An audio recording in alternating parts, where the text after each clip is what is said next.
Olá, pessoal. Aqui quem fala novamente é a professora Luciana, e nesse vídeo a gente vai trabalhar sobre a questão do tempo e do custo na metodologia da pesquisa científica. A gente está trabalhando então com dois aspectos que são administrativos da pesquisa, seja o cronograma, seja o orçamento. E a gente vai trabalhar agora, vai explicar os dois. Em termos de cronograma, a gente precisa colocar as coisas em etapas, tá certo? Para quê? Para a gente fazer, obviamente, uma previsão do tempo da pesquisa. E quando você vai fazer um projeto, essa previsão do tempo ela é fundamental, tanto para você como pesquisador, como para o órgão de fomento que vai estar comprando ou pagando pela sua pesquisa. No caso do TCC, para o seu orientador saber quanto tempo vocês vão destinar para poder fazer aquela pesquisa acontecer. Você também pode observar a passagem de uma parte para outra da sua pesquisa, né? E se ela realmente está dentro de um tempo favorável.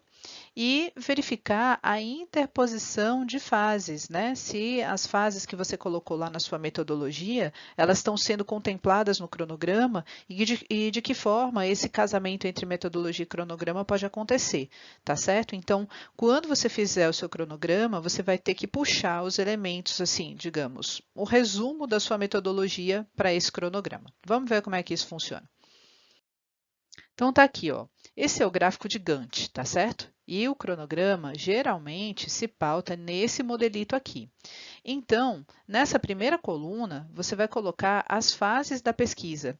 As fases da pesquisa são várias, né? Elas vêm com o planejamento, vários elementos do planejamento precisam ser colocados aqui, vem com a coleta de dados, com a análise de dados, com a escrita do relatório, com as reuniões de pesquisa. Então, você vai colocando aqui quais são as fases da sua pesquisa. E nessas colunas que estão aqui, ó, você vai colocar os tempos.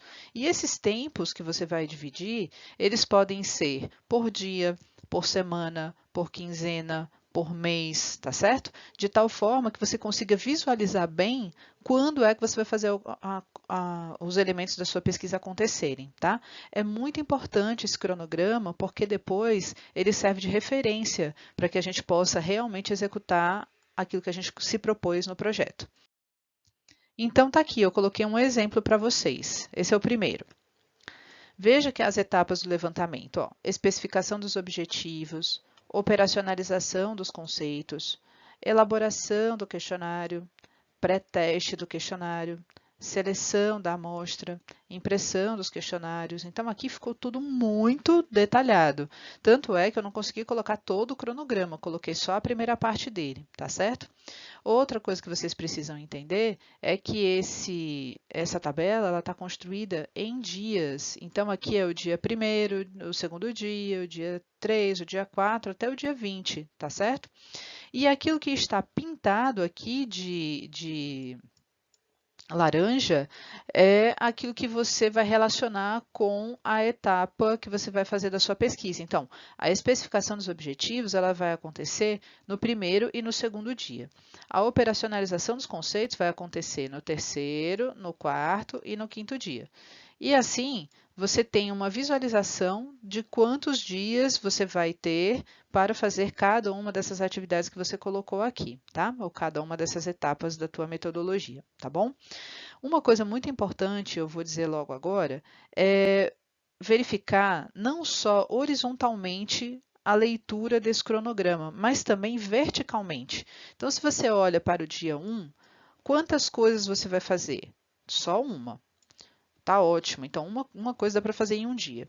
A mesma coisa você verifica no dia 2, no dia 3, no dia 4, no dia 5, até o dia 11. Mas no dia 12, você já não tem mais uma coisa para fazer, você tem duas coisas para fazer. Você dá conta de fazer essas duas coisas nesse dia? Veja que você já está no final da seleção da amostra e você vai imprimir os questionários. Então, aparentemente, é possível realizar. Então, essa leitura vertical te dá condições de saber se a sua pesquisa vai ser execuível dentro do tempo que você se destinou a fazê-la. E aqui tem um segundo exemplo, né? Esse aqui está mais completo porque a descrição metodológica ela não está tão detalhada, tá certo? E outra coisa importante, lá o cronograma estava em dias. Aqui vocês estão vendo os anos que elas estão se propondo a acontecer e os meses, né? Ó, agosto, setembro, outubro, novembro, dezembro de 2016 e o restante aí do começo do ano de 2017. Isso contabiliza um ano todo, então você está pensando numa pesquisa que vai acontecer nesse período de tempo. Então, veja só, a pesquisa bibliográfica é um dos primeiros elementos que a gente tem que colocar, né? Porque a gente não pode fazer uma pesquisa sem a pesquisa bibliográfica.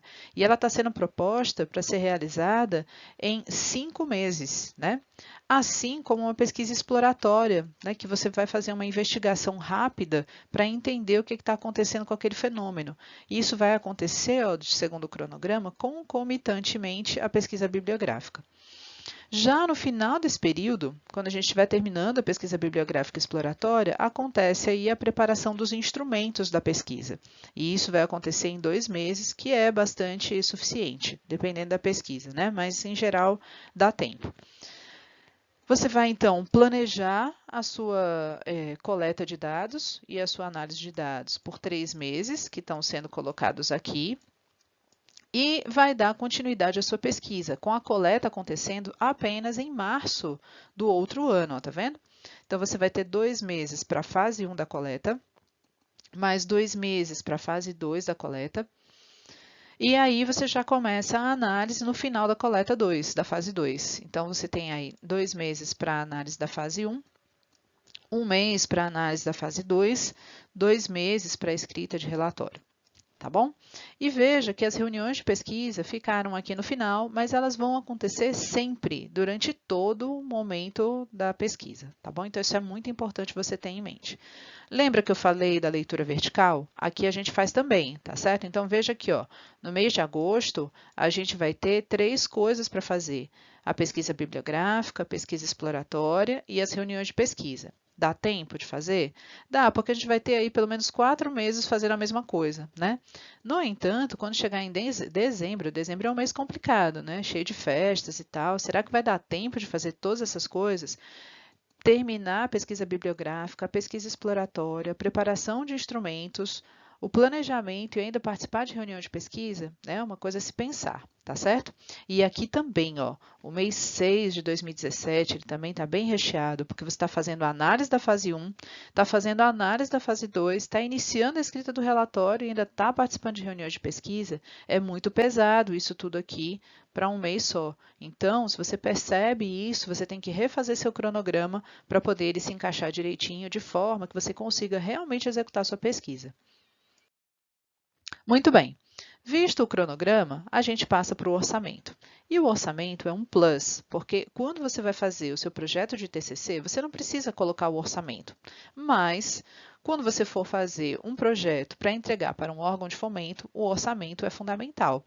Então, a gente vai explicar para vocês como é que isso acontece, mas vocês não vão ter obrigatoriedade de colocar o orçamento no projeto de pesquisa de vocês para a disciplina, tá bom?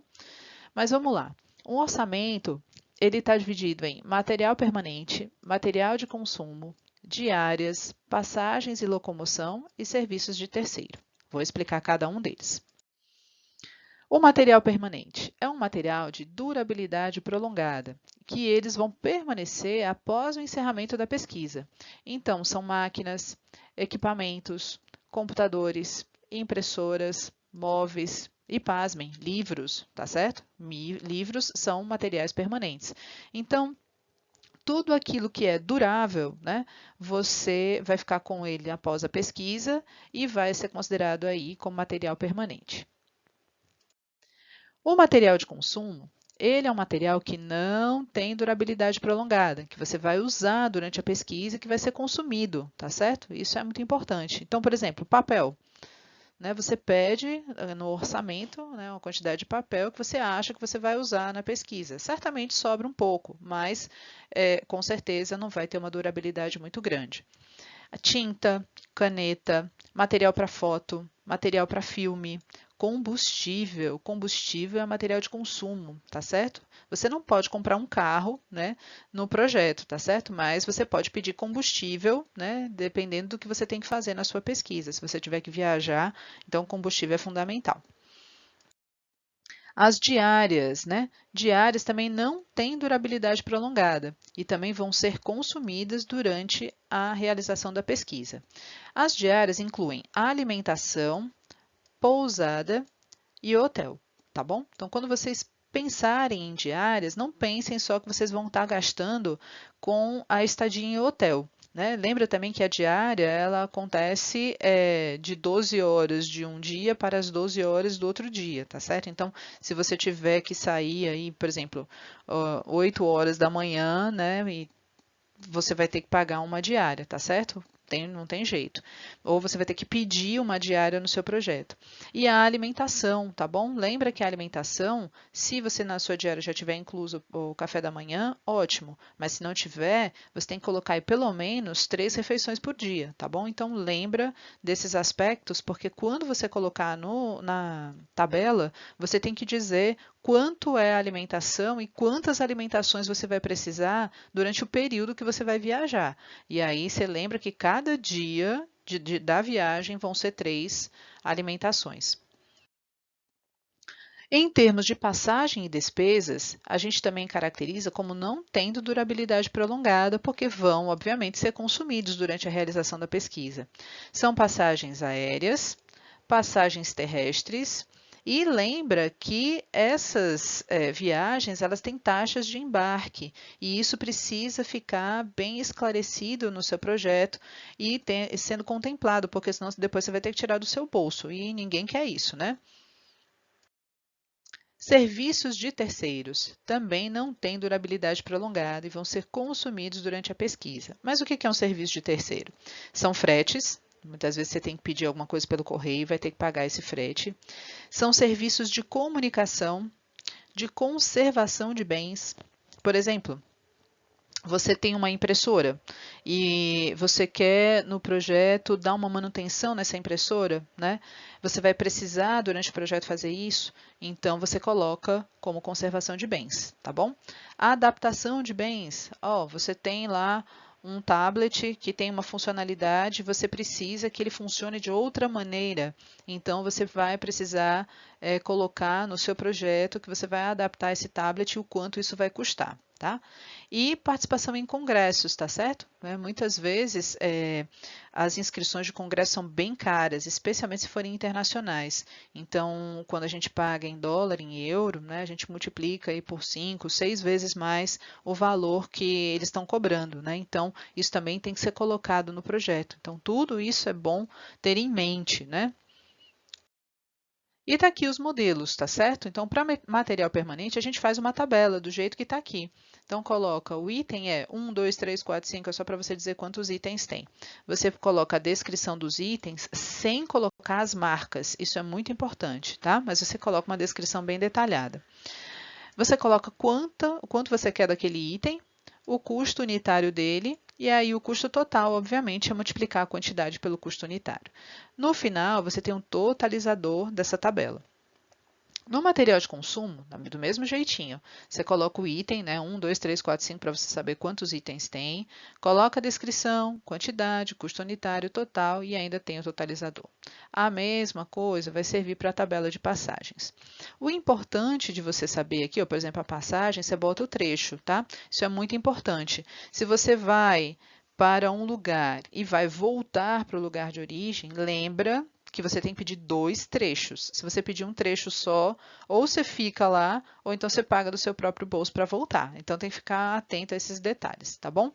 No final disso tudo, que você tem várias tabelas, tem uma tabela resumo que você coloca no orçamento, falando o quanto você está gastando de material permanente, o quanto você está gastando de material de consumo, de passagem, e aí tem o totalizador final, que vai realmente dizer o quanto é que você vai pagar por aquele projeto.